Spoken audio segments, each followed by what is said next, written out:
if he's pooped his pants. I don't care if he can't put a sentence together. Show me he can't do the job, and then I'll say, okay, maybe it's time to go. I'm willing to take that shot because, as I said, I'd rather all his teeth fell out and he pooped his pants and had to roll across the street than choose a man who I know is out to destroy the country. Hey guys, welcome back to my channel and back to a brand new video. So in today's video, as you saw from the intro, we are going to go over the most recent segment from The View where Whoopi Goldberg literally says, can't make this up, that she doesn't care if Joe Biden is pooping on himself and has to be rolled on the ground to get to the podium. She would rather vote for that than have to vote for Donald Trump or see Donald Trump win as president. You know what's funny about that statement? This is coming from the same people, the same party, the same media legacy people who love to say that people who support Donald Trump, MAGA, is an extremist cult, and that people are so blindly loyal to a cult and to a person and to an idea that they're not willing to see how crazy they sound with their loyalty. What she just said has to be the craziest thing I've ever heard. And I've heard some crazy stuff from Democrats, from liberals, from the media, from the left. That kind of takes the cake. But I love how the double standard always is when they say it, it's perfectly fine because they're fighting for democracy. But when people on the right say it, they're cult members. Yeah. So let's watch this this clip from The View, this segment. I am gonna have to do some editing with the voice and the footage just to avoid copyright, so just FYI, but I will have a link in my description to the full video where you can watch it yourself. Good luck if you do, because it's crazy. So without further ado, let's watch this video together, break it down, and analyze it as usual. So President Biden sat down with George Stephanopoulos on Friday to defend his performance at the first presidential debate. There are two. Which raised concerns about whether he's up for the game. Take a look. Was this a bad episode or the sign of a more serious condition? It was a bad episode. No indication of any serious condition. An episode happens once. I didn't listen to my instincts. This is not an episode. This is a freaking series. A bad night. You came home from Europe about 11 or 12 days before the debate, spent 6 days in Camp David. Why wasn't that enough rest time, enough recovery time? Because I was sick. I was feeling terrible. I just had a really bad cold. And did you ever watch the debate afterwards? I don't think I did, no. If you can be convinced that you cannot defeat Donald Trump, will you stand down? It depends if the Lord Almighty comes out and tells me that, I might do that. And if you stay in and Trump is elected and everything you're warning about comes to pass, how will you feel in January? I feel as long as I gave it my all and I did the goodest job as I know I can do. That's what this is about. So after the interview, some Democrats have continued to call on him to step aside. And then just before we went on air, he made a really phone call to Morning Joe this morning. Take a listen. I am not going anywhere. I wouldn't be running if I didn't absolutely believe that I am the best candidate to beat Donald Trump in 2024. I don't care what those big names think. They're wrong in 2020.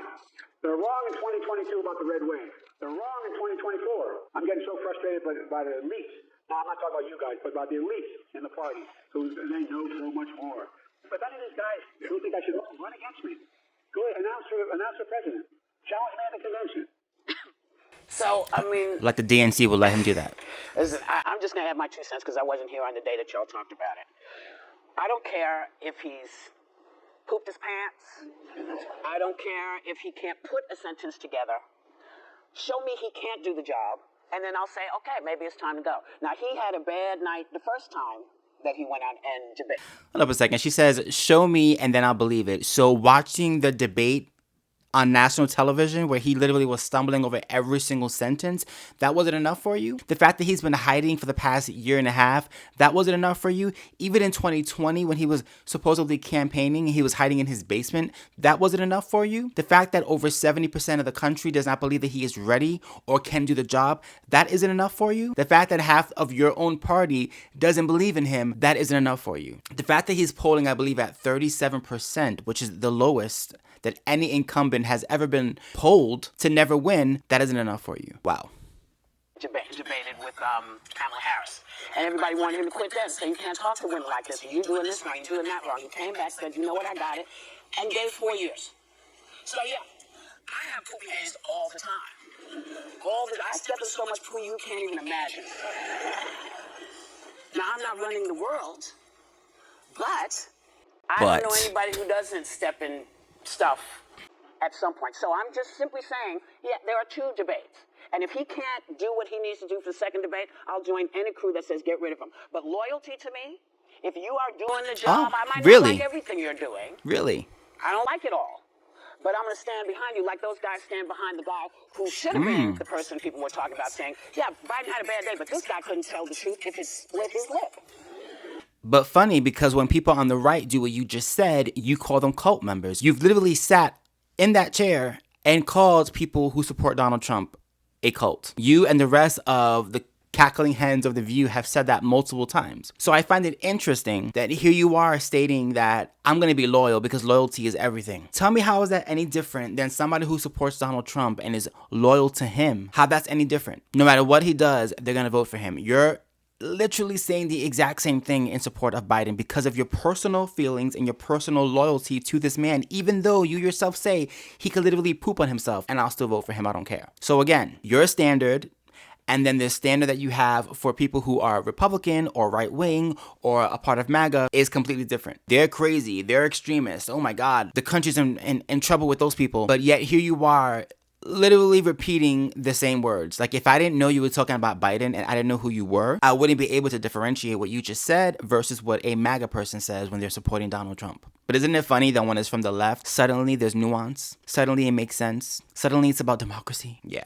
Nobody said that, but Anna said that, I believe, or something. She's not quite as colorful as I am. But the question now is, the question now is, because lots of Democrats are coming out saying, oh, find somebody else. But when we tried to do that with DT, that's my new way of just describing it. When we said, listen, he shouldn't be on the ballot. Everybody said, no. The people chose him. We can't take him off the ballot. Well, I don't understand why anybody thinks it's going to be any easier to take Biden off the ballot. But I want to say something.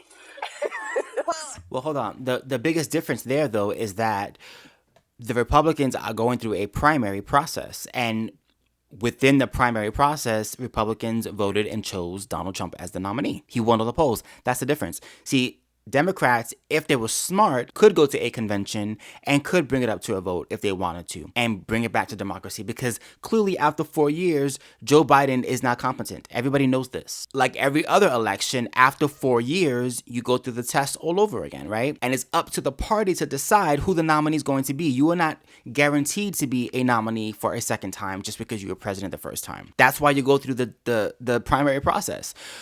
Democrats are choosing not to go through that process because they don't want to let go of Joe Biden, because they're too afraid of the risk that it will be if a replacement comes in and can't beat Donald Trump. So they're going to put all their eggs in one basket under Joe Biden. That is their choice. That isn't really putting it up to the people. That's putting it up to the party, because the people are speaking. 70% are not in favor of Joe Biden right now. They do not feel confident that he can do the job because he's too old. Point blank, period. They feel like his performance clearly is showing cognitive decline. That's the issue. And Democrats are not putting it up to the people. So you can't say that, because if they were, they would go through a primary process and allow the Democratic process to decide if Joe Biden is going to be the nominee again for a second time or not. But they're not doing that. And I also laugh when Joe Biden says, oh, if you want to challenge me, then challenge me. Right. Like the DNC is really going to make wave for a new person to come in to challenge him within the party. It's not going to happen. Come on. At this point, the system is completely rigged. We know that. I'm not a Bernie supporter, but I can tell you that Bernie Sanders definitely was railroaded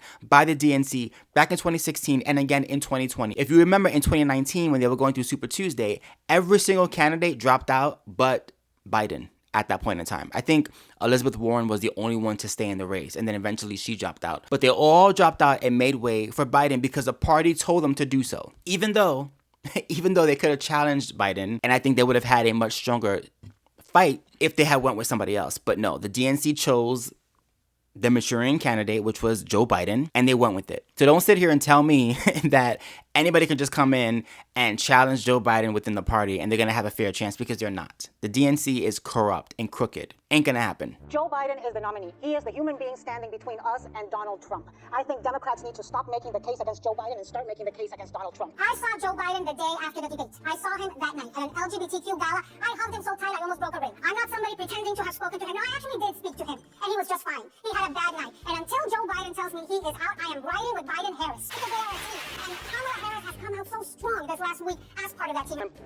part of the reason I have no qualms about supporting Joe Biden, zero, is because I know that if something happens to him, like every other vice president, she will step in, and she is prepared, she is experienced, she is decent, she is compassionate, she is smart, she is far from the caricature that Republicans have tried to build with her. So you know what? I am with Biden-Harris till the damn end.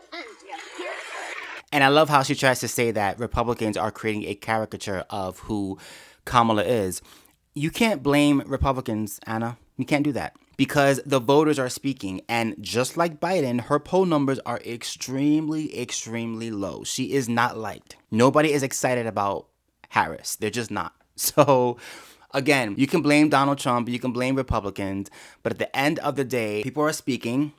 And the polls are showing that they are not confident with Harris, which is why, by the way, the DNC is talking about everybody else as a possible replacement. And Kamala Harris is like last on the list, even though she's supposed to be first on the list if anything were to happen to Biden. But somehow you want to blame it on Republicans and say that they're creating a caricature of who she is. No, people know exactly who and what she is, and they're not in favor of her. Sorry. They're just not. But I love how Anna's defense about that is, oh, well, I know her personally. Okay, well, that's great for you. Congratulations, you're an elitist. But the average American, they don't like her. The problem is this. Most Americans are never going to get a chance to dine with the president or to be at fundraisers with him.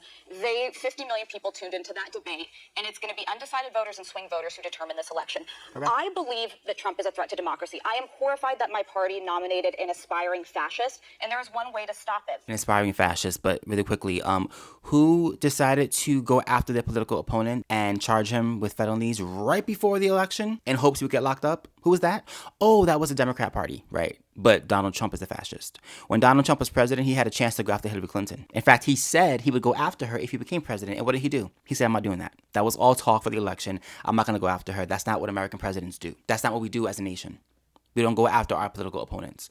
So it's funny how they want to use words like fascist and use all of these like huge, scary words to describe him, forgetting the fact that he was already president for 4 years and did not go after political opponents.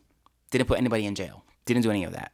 But of course, they want us to believe that he's a boogeyman. He's a boogeyman. I don't think he can win up against Donald Trump as it stands right now. I just don't.